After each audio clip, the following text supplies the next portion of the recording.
Yeah. We're good. We're good. 2 a.m. Market Street. Out here with World Peace Parker. We're good.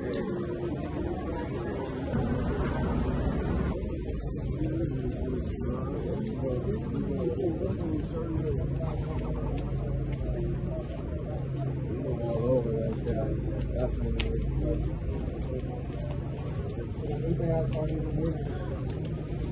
was 2 a.m. 10 in line.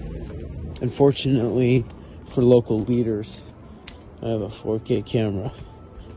Wow, yeah. Per capita, that's one of the most richest places in the world, and I'm sure after watching that, you think the politicians that created this situation are definitely the ones that we should have running the United States, and guess what? They already are in many instances. Welcome back, beautiful and amazing human beings. My name is Zukardowski here of wearechange.org, and we have a huge amount of wild, bewildering news to get into today, as of course there's some more troubling news for the Biden administration, as of course the beer wars continue, as there seems to be a flooding of a lot of disinformation and missing context that of course I wanted to add in this specific video when talking about such a big issue. If you like the shirt that I'm wearing right now, you can get it on thebestpoliticalshirts.com, and the clip that we played in the beginning of this broadcast was originally shared by Darren Stallcap, who released this video on Twitter just a couple moments ago, highlighting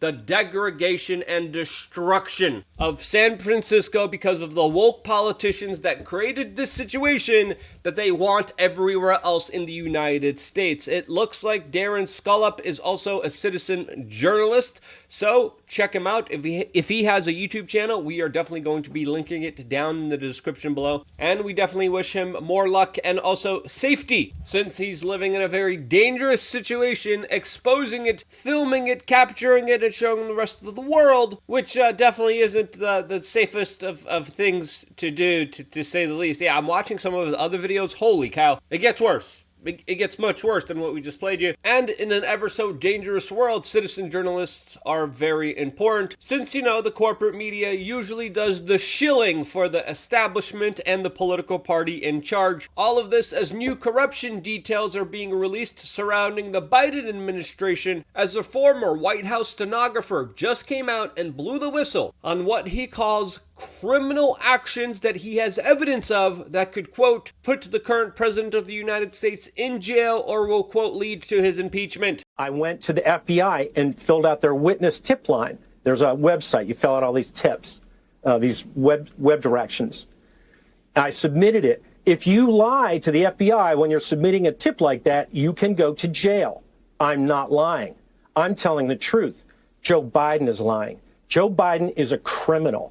That's the bottom line. I don't care if he goes to Timbuktu or Ireland or anywhere. He's a criminal. And I've got the evidence. Now, will the FBI actually do something and do their job? Well, let's just be honest here.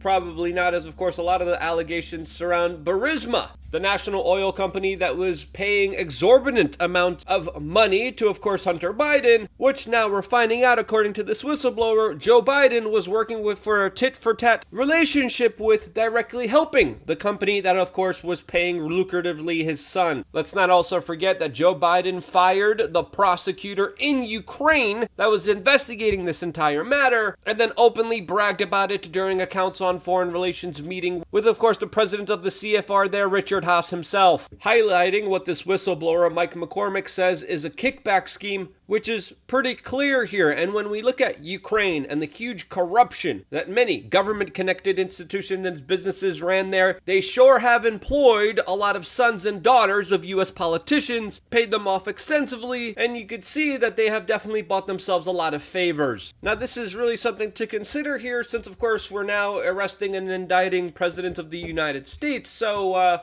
So what will happen when the Republicans get into power? Well, probably a very similar situation to what's happening to the former president of the United States right now. All of this, as today we're also learning about the identity of the Pentagon whistleblower that recently released a lot of documents that, according to the Washington Post, is showing that the person who leaked these documents and revealed a lot of really key important information about the larger proxy war between the East and the West, specifically in Ukraine, was a young man in his 20s who leaked the documents to a Discord group, which now, according to the official sources, the FBI and the Pentagon are now officially hunting. Now, who is this man? Is he on the run right now? Is there a manhunt going on? What's his identity? Well, we still do not know here, but whether it's citizen journalists, whistleblowers, we have to understand that the world isn't always filled with evil people. It's also filled with a lot of good people willing to stand up for the basic principles and ideas of telling the truth, calling out injustices, and standing up against some of the bigger evils of this world. And I would like to think and say that a lot of these type of people are members of LukeUnfiltered.com. I'm speaking, of course, very optimistically about that, but we do have a huge amount of members, individuals that share ideas, talk to each other, get to find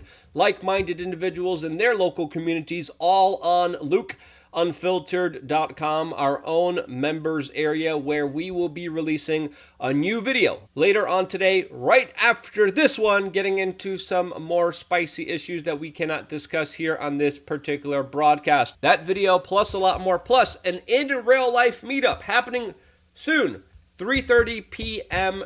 local time here in Austin. In just a few hours, I will be meeting a lot of you members specifically at a really cool location. There's going to be plenty of parking. There's going to be, of course, pickles.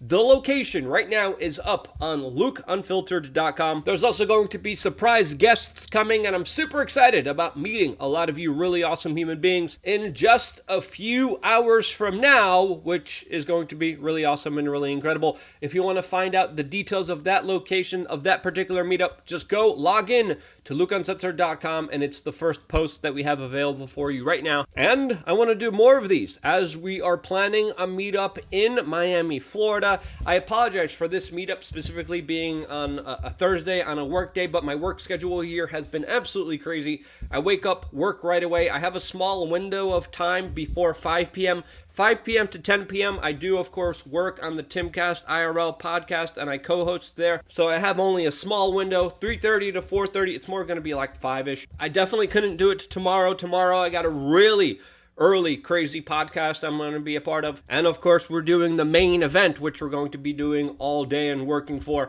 with some really incredible speakers. Saturday, we're also doing another event at the Minds Festival. There's still tickets available for that. And then, of course, I fly back shortly after that. So I really didn't have any kind of time. So I apologize for the people who do work. But we're going to be doing future meetups in Miami, Florida, and many other locations throughout the country. So stay tuned for that. One of the perks, again, of being a member of LukeUnfiltered.com. So I appreciate you guys very much for being a part of that. And if you're a member, we also emailed you the location of today's meetup, and we very much look forward towards seeing all of you amazing human beings. Now, I think it's fair to say that financially we are headed for some very troubling times, as well as geopolitically, as of course Warren Buffett recently was asked why he sold all of his semiconductor stock from Taiwan, which he didn't really have an answer for, highlighting the future of more global instability. And with geopolitical and financial problems ahead, a lot of people usually soothe their worries and problems with a nice cold alcoholic beverage called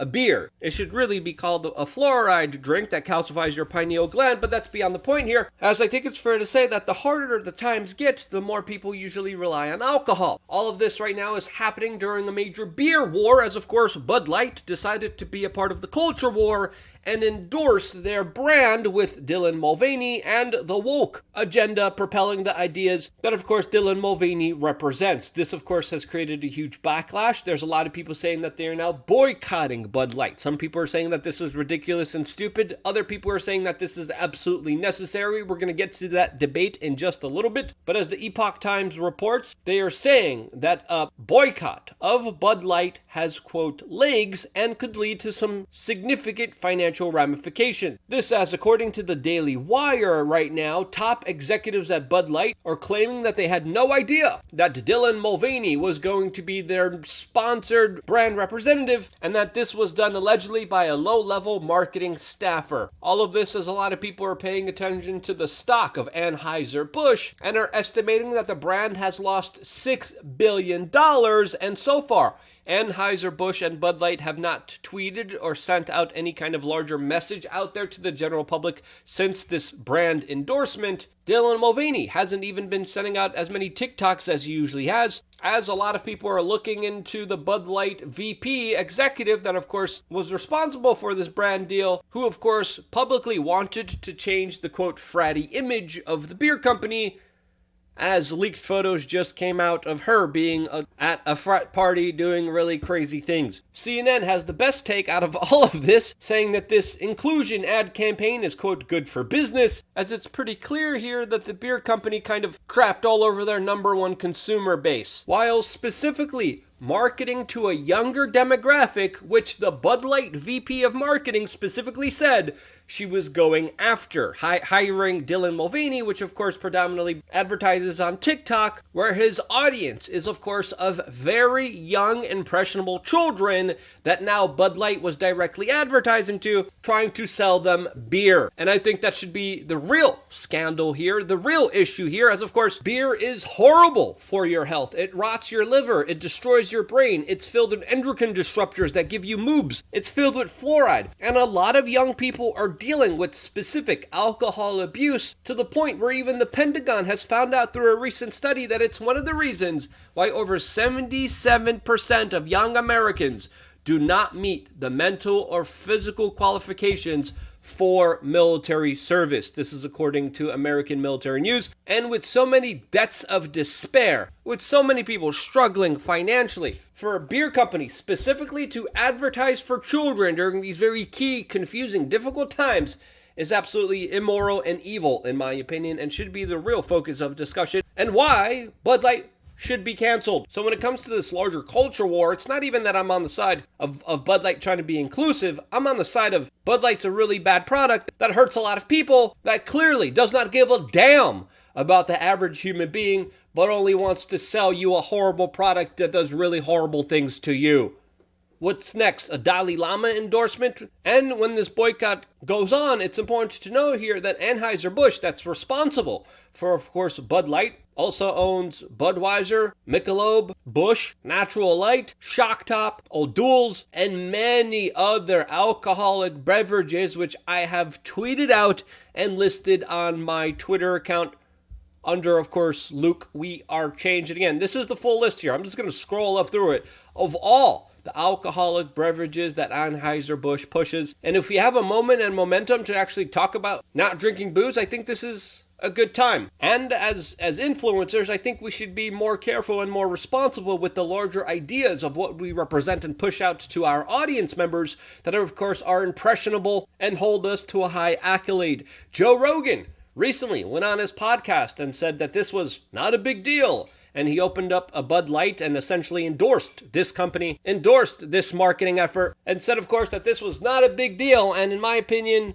it is a big deal, especially with some of the problems that people face from alcohol. Now, to steelman his argument, he's probably talking about how cancel culture is ridiculous, and it is, but the left still wields it very effectively, uses it for the most stupidest kind of things, and the right never really has any kind of success with it at all. And in this kind of weaponized cultural space, many people on the right are saying, hey, this is an issue we got to get behind, and if they're going to hit us here, we have to hit them back this particular way. Do you think that's a convincing argument? Let me know down in the comment section below, as of course, there's a lot of other important things that we could be talking about, especially when it comes to the collapse of the dollar. And I agree, in some instances, a lot of this is pretty petty, pretty crazy, but this is where the fight is. And if there's ever an opportunity to help people, if there's ever an opportunity to push back against multinational corporations that screw you over, I think we should also take that opportunity, warn people about the dangers of products, and help them make the right decisions for themselves, as of course, you